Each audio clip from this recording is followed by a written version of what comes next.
Om Swastiastu. Perkenalkan, nama saya Komang Nana Cayani dengan NIM 2011031144 dari Rombel 20 Prodi S1 Pendidikan Guru Sekolah Dasar. Yang pertama, hubungan antara pelaksanaan yoga dengan proses pembuatan banten. Menurut saya, hubungan antara pelaksanaan yoga dengan proses pembuatan banten sangatlah erat karena umat Hindu khususnya kaum perempuan Hindu Bali dalam mempraktekkan pembuatan banten untuk persembahyangan niatnya sesungguhnya telah menerapkan ajaran yoga, melakukan pemusatan pikiran. Yang kedua, berikanlah pendapatmu apakah banten dalam tradisi Hindu perlu dipertahankan. Menurut pendapat saya, banten dalam tradisi Hindu perlu dipertahankan karena itu merupakan ciri khas dari umat Hindu dan juga merupakan tradisi dari umat Hindu. Yang nomor 3, jelaskan pendapatmu bahwa korupsi adalah perbuatan yang tidak selaras dengan ajaran agama Hindu. Konsep-konsep apakah dalam agama Hindu yang dilanggar dan berikan contohnya. Konsep-konsep yang dilanggar adalah Dharma dan Satya, di mana Dharma merupakan kebenaran dan Satya merupakan kejujuran. Jadi, dengan korupsi kita telah melenceng dari konsep Dharma dan Satya. Karena korupsi merupakan tindakan yang tidak terpuji, juga berbohong karena mengambil yang bukan haknya. Contohnya, misalnya kita menggunakan fasilitas bersama untuk kepentingan pribadi. Yang keempat, ketika Anda mengunjungi panti asuhan, nilai-nilai agama Hindu apa yang bisa kita pelajari dan terapkan dan berikan contoh.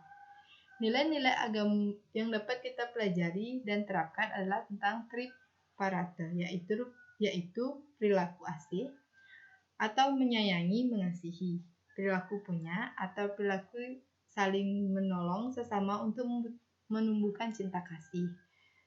Terus perilaku bakti yaitu hormat dan menyayangi. Contohnya, akan timbul rasa sayang kepada orang lain, menolong teman yang mengalami kesusahan, membantu orang tua di rumah. Nomor 5, manusia hanya dapat memperoleh ketentraman batin bila ia mempunyai kepercayaan yang teguh kepada Tuhan dan rasa pasrah sepenuhnya. Hanya orang-orang semacam itulah yang mendapat penghargaan yang tinggi di dunia. Apakah ada hubungan kepasrahan dengan sifat korupsi pada manusia? Jelaskan jawabanmu dan berikan contoh. Menurut pendapat saya, orang yang melakukan korupsi tidaklah memiliki kepasrahan karena mereka cenderung memiliki sikap serakah dan egois. Bagaimanapun harta mereka adalah hak orang lain yang mereka ambil dengan cara yang kotor. Secara konsep keagamaan, Tuhan menghukum mereka dengan memberikan ketidaktenangan. Contohnya, seorang pejabat yang korupsi meskipun mereka pandai-pandai menyembunyikannya, tetapi pasti akan terungkap juga. Yang nomor 6, dalam konteks pemujaan, manusia hanya akan dapat menyadari kebenaran bila dia memupuk keselarasan dalam pikiran, perkataan, dan perbuatan. Kurangnya keselarasan di antara ketiga hal tersebut sama saja dengan dusta. Orang semacam itu tidak dapat mencapai kesempurnaan hubungan pernyataan itu dengan yoga dan pranayama yang Anda temukan dalam pengkajian Center Yoga selama ini. Dalam konteks pemujaan, manusia dapat menyadari kebenaran apabila ia memupuk keselarasan dalam pikiran, perkataan, dan perbuatan. Di mana kita dapat mewujudkan dengan melakukan yoga dan pranayama dengan baik dan benar. Yoga Center adalah pusat atau tempat kita bisa melakukan yoga dengan baik dan benar, karena di sana dipisahkan berdasarkan kelas yang ingin difokuskan, serta difasilitasi pendamping, pelatih, atau guru yang profesional, sehingga kita akan dibantu mewujudkan keselarasan perkataan dan perbuatan dengan baik, serta dalam pranayama atau pengaturan napas akan dibantu di sana. Yang nomor 7, dalam bab tentang bakti dalam kitab Bhagavad Gita dikatakan bahwa waktu adalah unsur yang paling penting dalam hidupmu. Krishna mengajarkan dalam Gita bahwa walaupun engkau tidak begitu berhasil melaksanakan ketidakterikatan kepada benda-benda duniawi, jika engkau melaksanakan semua pekerjaan dan kewajibanmu seperti sembahyang, mempersembahkan segala yang engkau kerjakan kepada Tuhan, maka hidupmu akan diberkatinya. Apakah makna ungkapan Bhagavad Gita yang dimaksud? Maknanya, apabila seseorang sudah melakukan semua tugas dan kewajiban diberikan oleh Tuhan, serta mampu memanfaatkan waktu semasa hidupnya dengan benar, yaitu selalu melakukan kebaikan, maka Tuhan akan memberikan kita dengan balasan yang lebih baik lagi. Nomor 8. Ngaben. Banyak orang menyebutnya bahwa upacara itu sangat boros. Bagaimana menurut Anda ngaben itu? Apakah perlu dilakukan? Ngaben adalah upacara fitriatnya yang harus dilakukan untuk membayar hutang kita kepada orang tua. Jadi, ngaben itu sangatlah perlu dilakukan.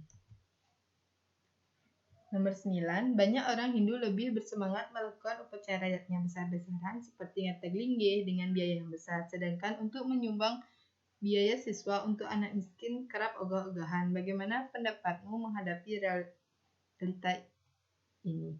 Menurut pendapat saya memang benar, orang Hindu sangat senang melakukan upacara berhubungan dengan Tuhan, dan juga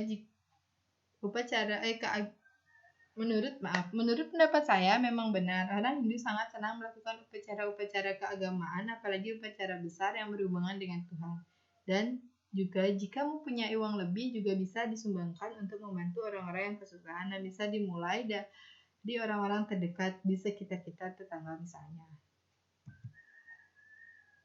Nomor 10. Yatra Yageshara Krishna Yatra Parto di Danur Dara Tatrasir Vijayo Butir Druva Nitir Matir Mana. Artinya di mana ada Krishna, penguasa yoga, dan Arjuna yang bersenjata busur perkasa, di sana ada kesejahteraan, kejayaan, kemuliaan, dan moral yang langgeng.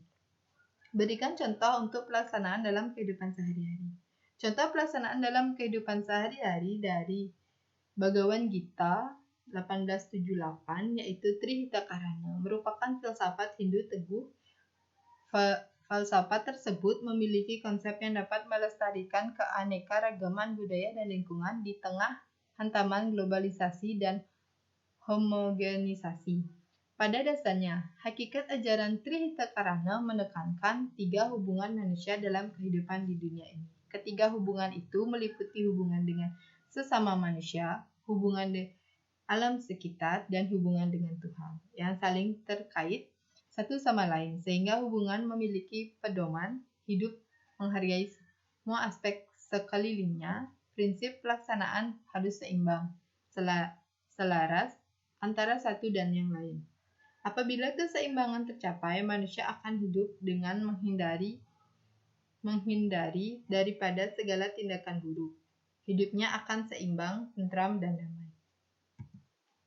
Baik, demikian presentasi dari saya. Apabila ada salah kata, saya mohon maaf. Akhir kata saya tutup dengan Prama Santi. Om Santi Santi Santi.